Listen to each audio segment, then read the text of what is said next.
See? That 1-second message no one reads. Press F12 for boot options. On an unencrypted PC, that tiny line is a side door around the Windows password. Boot something else, and Windows never wakes up to guard your files. No password, no prompts, just your documents, wide open. Here's the normal morning routine for a PC. The firmware wakes up, points to the boot manager on the internal drive, and Windows takes over. From there, Windows loads the system, and the login screen stands guard before anything reaches the files. But that tiny line, press F12 for boot options, lets the machine choose a different starting point, like a USB key, instead of the internal disk. Pick the USB, and the firmware hands control to the code on that key. Windows never even starts. If that key runs another operating system, it talks straight to the internal storage. No Windows, no password prompt, just raw access. When Windows isn't running, the lock screen can't defend the data. The disk is just a library of files, and the doors are propped open. First, the obvious: documents, photos, tax files, contracts. If it lives on the drive and it isn't encrypted, it's readable like any external disk. But it doesn't stop at files.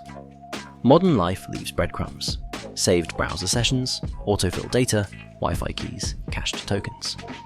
The things that make logins convenient can make break-ins quiet. Even without seeing the desktop, an offline system can still change what Windows will see later.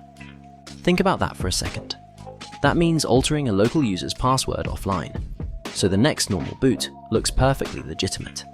Password accepted, door opened, or creating a brand new local account that Windows will treat as just another user until it isn't. No alerts from Windows, no failed logons to review, because Windows wasn't awake when it happened. This is the difference between defending a session and defending the data at rest. One protects while the OS is alive, the other protects even when it's not. And it's why a simple security choice flips the script. With full disk encryption, the same offline boot hits a wall. The disk is present, but the data is sealed. Everything filmed on non-production data. The goal here isn't to teach misuse, it's to show why the right defenses end the story before it begins. Let's set the stage with a fresh Windows install, the kind anyone gets out of the box. This is a clean, everyday setup. Quick wizard, default options, nothing fancy. And yes, for this demo, the disk stays unencrypted on purpose, exactly what many machines still look like on day one. Think of it as a stand-in for a normal person's computer. A few clicks, a reboot, and a shiny new desktop. No special tools, no tricks, just the default path everyone recognizes.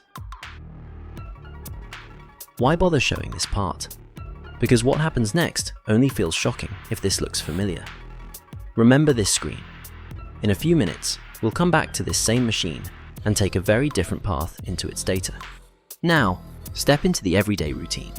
Open the browser, check a couple of sites, maybe save a login for convenience. Because speed beats friction in real life. People export passwords when they switch tools or make backups, so we'll mirror that with a harmless sample file saved to documents. Let's also leave a simple flag file, a bright, undeniable breadcrumb, so there's no debate about whether we can reach it later.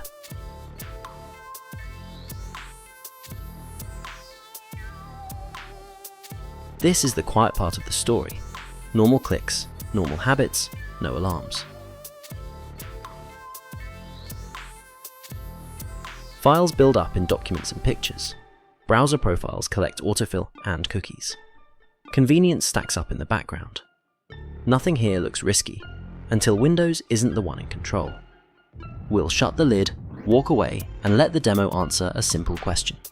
What can be reached when the operating system never wakes up? Alright, time for this turn. Let's shut this machine down. In this virtual setup, the USB is ready with an external system, the kind an attacker could carry on a keychain. Power back on, and there it is. Press F12 to select the boot device. That tiny line is the side door most people never use. Pressing F12, selecting the USB, and we're booting from it. Windows is not even invited to the party. For this demo, it's a lightweight Linux distro. In practice, any bootable environment, even an installer, can fill this role. Modern kernel, normal boot, and we're off. Desktop up. It looks like a regular computer, but here it has elevated privileges. That means it can look straight at the internal drive. Let's open the file manager. From here, every unencrypted device connected to this machine is fair game. There's the Windows partition, SDA2. Click, and an error pops up. Not mounted yet. No surprise. Mounting needs elevated permission, and this file explorer doesn't expose that option. So, as always, the answer lives in the terminal. Elevate, mount, and done. Disk mounted. Let's take a look and see what survived our little test. Here are the Windows folders, familiar territory. Into the user profile.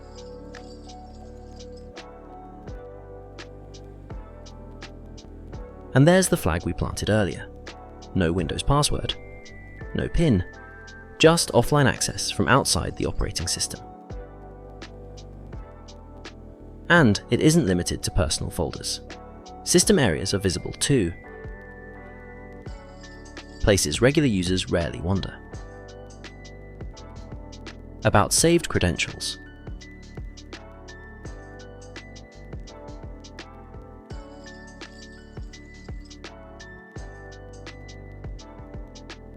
Here's the browser's profile data. Notice the difference. Some secrets are tied to the running operating system. The database is here, but opening it offline won't just spill readable passwords. That split is the lesson. Unencrypted files are effortless. OS-protected secrets resist casual offline peeking. But zoom out. With the OS bypassed, the lock screen never appeared. This is pure offline access, which is why full disk encryption changes everything. With it, this same path runs straight into a locked vault. No keys, no contents, no quiet browsing, no silent edits. Same computer, same power button. Two radically different outcomes. Let's close the side door. The attack works because the operating system can be bypassed. The fix is to protect the data before any operating system loads. Step 1 is simple, and it changes everything. Enable full disk encryption. Tie the disk to the device's security chip so the data stays sealed at rest. And for higher assurance, add a startup pin so a powered-on laptop doesn't silently hand over keys. Store the recovery key like it matters, because it does.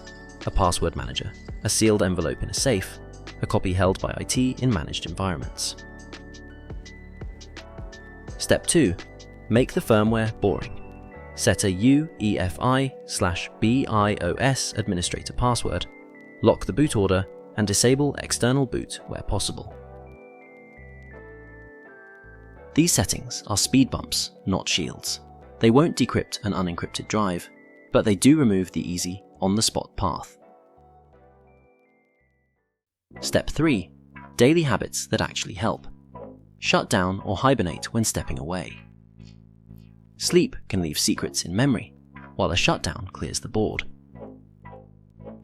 Log off from sensitive sessions, eject external drives, and avoid leaving anything readable on removable media. Step 4. Widen the protection. Encrypt external disks and USB drives as well, so the same offline rules apply everywhere. Keep tested backups, because good security includes a way back when a device is lost, damaged, or locked. For teams and organizations, turn best practices into defaults. Enforce full disk encryption by policy, require secure boot, block legacy boot paths, and audit encryption status continuously. Use strong identity, phishing-resistant sign-in for accounts, separate admin roles, and alerts when something tries to change who gets access to what. Here's the bottom line. The offline door only works when data sits unprotected. Flip the switch on encryption, lock down the boot path, and even the same USB key runs straight into a wall. Same laptop, same power button. This time, the story ends before it begins. Thanks for watching and spending time on real security, not just scare stories. If this helped, pass it on to someone who still trusts a lock screen more than they trust full disk encryption. Turn on device encryption, lock down boot options, and make the easy wins non-negotiable. If there are questions or ideas for the next deep dive, drop them in the comments. This channel is built around clear, practical defenses. For more hands-on security breakdowns, subscribe and ring the bell so the next episode finds its way to the desktop. Stay curious, stay kind, and keep systems safe. See you in the next one.